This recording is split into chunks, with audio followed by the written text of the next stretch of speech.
Controversy is heating up again. You remember cold fusion, don't you?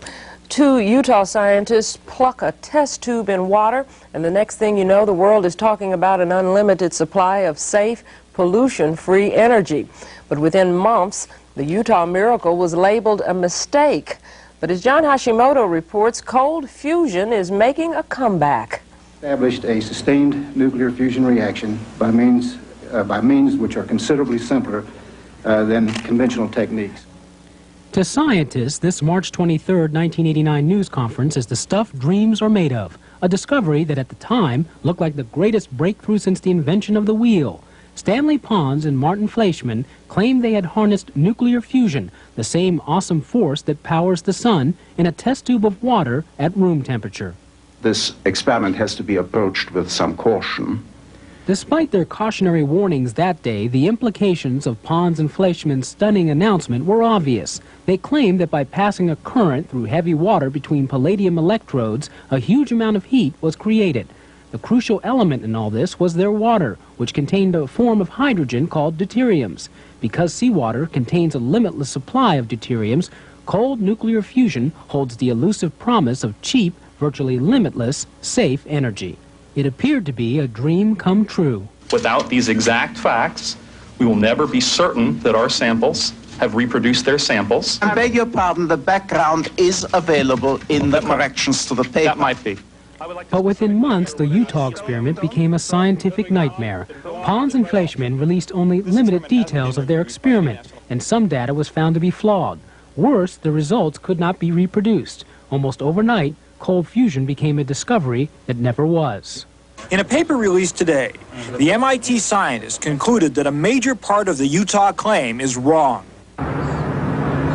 Enter Eugene Mallove, lecturer and science journalist at MIT.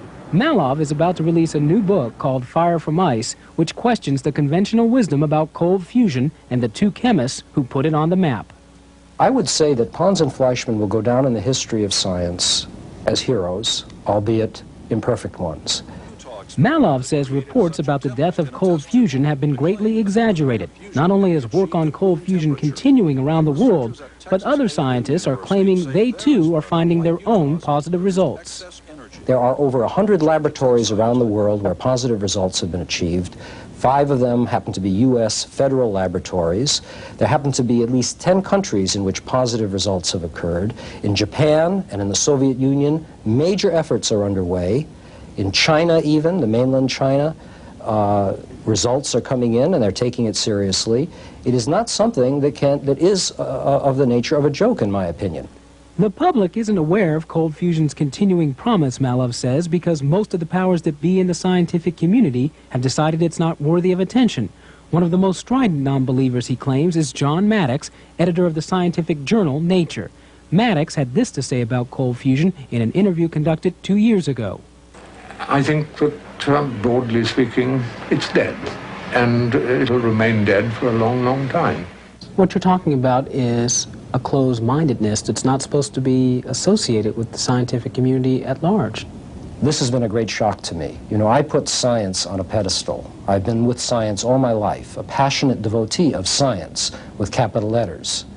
But what I didn't realize, and it took the cold fusion controversy to make me painfully and deeply aware of this, was that scientists could be as human and fallible in the grossest of ways as any other human beings, including politicians.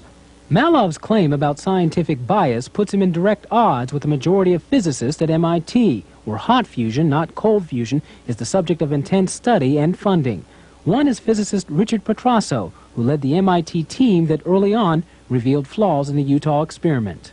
There are, I think you could say, maybe 20, 30 groups throughout the world that claim they have positive results. But they tend to be what I would call advocates for cold fusion.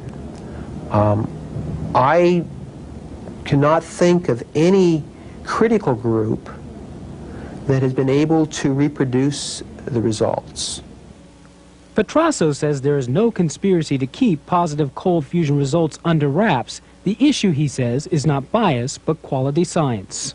I was a referee for 2 cold fusion papers, one of which was from Nature, and I read through it and felt it was a very bad paper scientifically, and as a referee, I had the obligation to reject it for those reasons, just like I reject other papers. And I'm not going to give cold fusion or any other scientific theory some preference, because then you're asking me to abandon my scientific values. One experiment could be wrong. In the beginning, Pons and Fleischmann could have been wrong. But that all these other people are wrong, I don't believe it for a minute.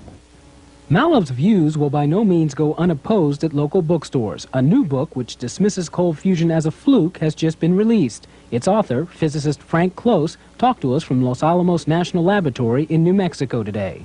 What chance for test tube fusion? With regards to solving the world's energy supplies, absolutely zero. With regards to there being a significant nuclear phenomenon in there, absolutely zero.